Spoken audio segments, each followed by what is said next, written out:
Halo semua, kami dari kelompok 3. Dan pada kesempatan kali ini, kami akan mengadakan konten tentang sejarah globalisasi.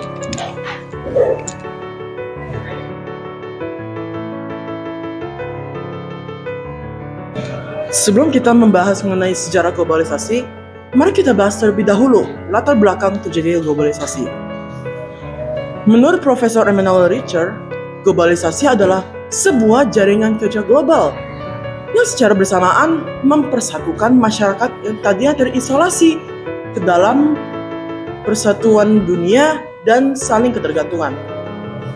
Salah satu penyebab dari globalisasi ini adalah adanya perkembangan yang pesat dalam bidang ilmu pengetahuan dan teknologi.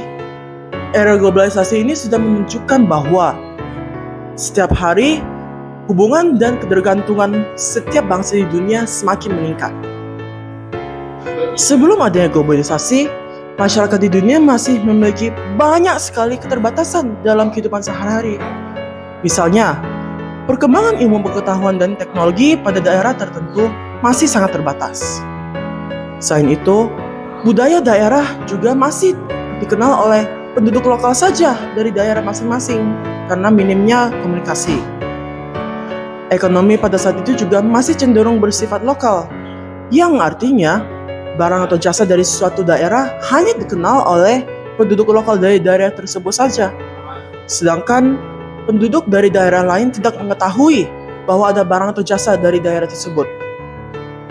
Hal ini sudah menunjukkan bahwa memenuhi kebutuhan hidup pada saat itu jauh lebih sulit dibanding masa sekarang. Namun, setelah adanya globalisasi, masyarakat mengalami banyak sekali perubahan dalam hidupnya. Contohnya, ilmu pengetahuan dan teknologi semakin berkembang secara pesat dan terus mengalami kemajuan setiap hari.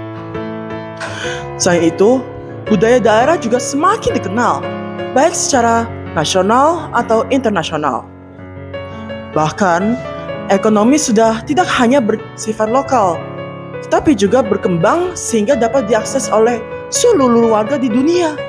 Seperti yang saya katakan tadi, memenuhi kebutuhan hidup pada masa lalu jauh lebih sulit dibanding masa sekarang. Mengapa begitu? Karena pada zaman sekarang sudah terdapat banyak fasilitas yang mendukung ekonomi.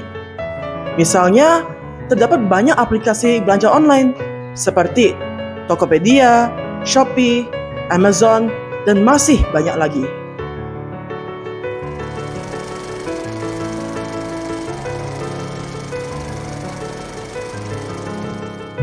Awal sejarah globalisasi dimulai pada masa jalur perdagangan kuno atau yang juga dikenal sebagai rute jalan sutra dibuka, yaitu sejak abad pertama sebelum Masehi yang berlangsung selama berabad-abad.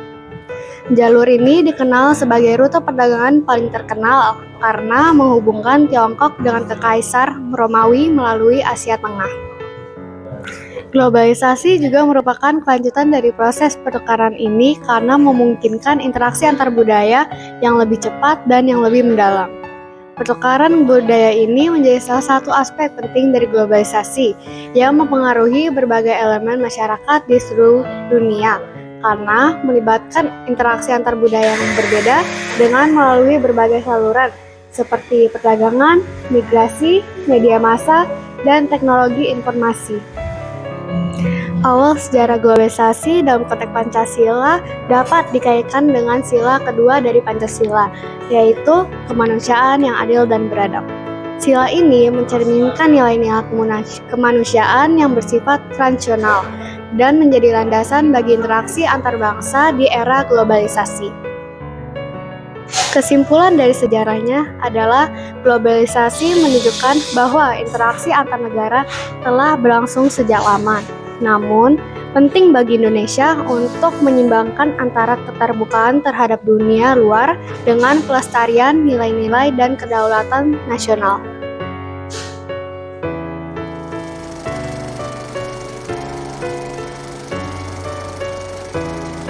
Apakah kalian tahu apa itu revolusi industri? Jadi, Revolusi industri adalah perubahan yang besar dalam dunia manufaktur yang mengubah sistem produksi dari yang awalnya memproduksi secara tradisional. Dengan terjadinya globalisasi, sekarang menjadi menggunakan mesin yang sangat canggih. Sebagai contohnya, dahulu para petani menggunakan kerbau dalam membajak sawah mereka. Namun karena sudah terjadi globalisasi, mengalami juga kemajuan teknologi. Sehingga kebanyakan para petani sekarang ini menggunakan mesin yang canggih dalam membajak sawah mereka, yang tentunya lebih efisien waktu dan juga tenaga. Revolusi ini mengajarkan kita untuk bekerja lebih efisien dengan teknologi.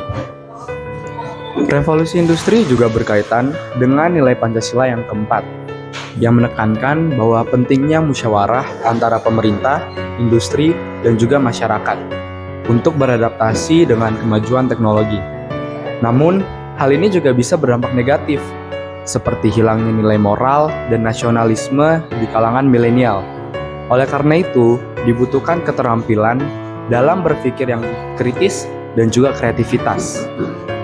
Prinsip kedaulatan NKRI yang berkaitan dengan materi revolusi industri ini adalah prinsip kedaulatan rakyat, yang dimana hal ini menegaskan bahwa kedaulatan tertinggi berada di tangan rakyat, sehingga perubahan yang terjadi di dalam sistem produksi dan teknologi harus berdasarkan hasil musyawarah masyarakat juga, yang dimana masyarakat juga harus terlibat dalam hal ini.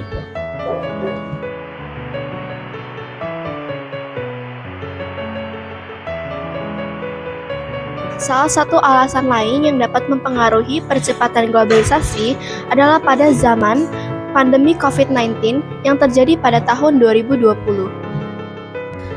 Pada zaman ini, COVID-19 menjadi salah satu isu yang memicu perubahan drastis pada keadaan manusia, seperti terjadinya global lockdown dan timbulnya banyak masalah ekonomi, resesi manusia, dan kerja sama ekspor-impor barang yang terjadi.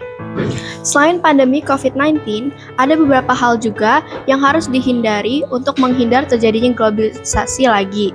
Contohnya dalam pengurangan beban pajak, cicilan, dan sebagainya. Namun, kita juga dapat melakukan penghindaran dampak negatif globalisasi di lingkungan sekitar kita loh. Kita dapat memulai dengan mencintai produk lokal dan mempromosikannya di media sosial seperti TikTok, Instagram, dan lain sebagainya. Zaman pandemi COVID-19 juga memicu adanya penerapan Pancasila yang dilaksanakan. Contohnya, pada Pancasila ke-1 yang berbunyi ketuhanan yang Maha Esa, karena adanya waktu yang diluangkan untuk berdoa agar tetap diberi keselamatan dari virus COVID-19. Prinsip kedaulatan NKRI yang berhubungan dengan pandemi COVID-19 adalah saat negara-negara bersama-sama berpartisipasi aktif dalam program vaksinasi massal. Hal ini menunjukkan bahwa keadaban internasional masih relevan dalam menghadapi ancaman global seperti pandemi COVID-19.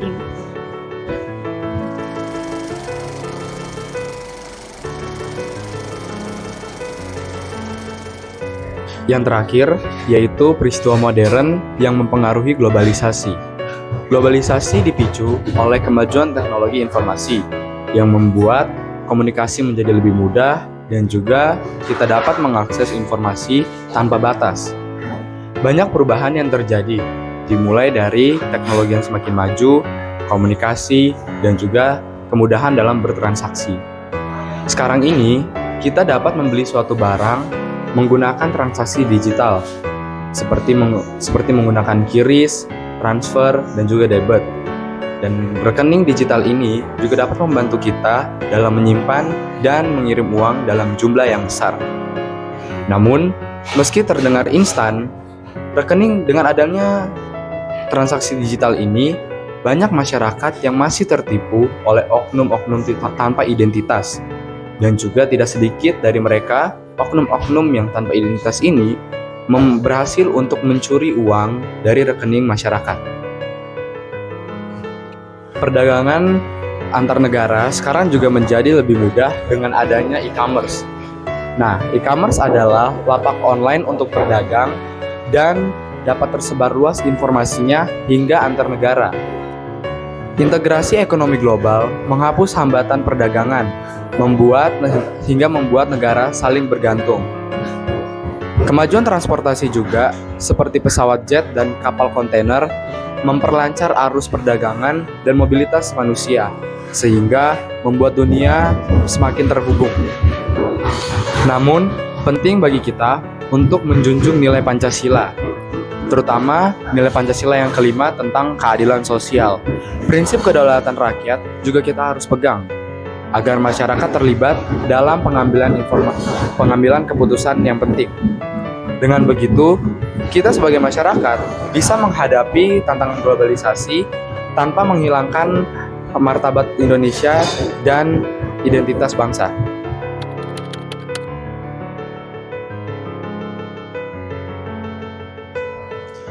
Jadi kesimpulannya adalah sejarah globalisasi diawali dengan rute perdagangan jalur sutra yang menghubungkan Tiongkok dengan Kekaisaran Romawi.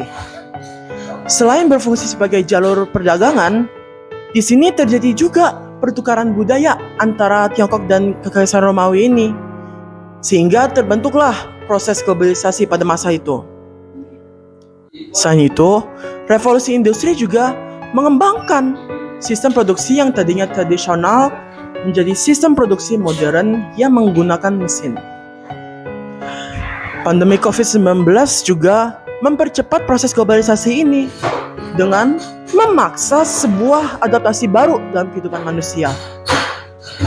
Selain pandemi COVID-19, terdapat juga banyak faktor lain yang mempercepat proses globalisasi ini, yaitu peristiwa-peristiwa modern seperti teknologi informasi, integrasi ekonomi global, dan perkembangan transportasi.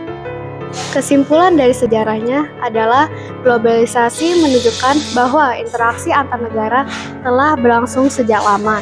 Namun, penting bagi Indonesia untuk menyeimbangkan antara keterbukaan terhadap dunia luar dengan pelestarian nilai-nilai dan kedaulatan nasional.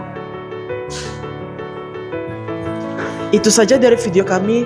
Semoga informasi yang disampaikan dapat bermanfaat bagi kita semua. Jangan lupa like dan subscribe ya. Terima kasih telah menonton. Tuhan Yesus memberkati.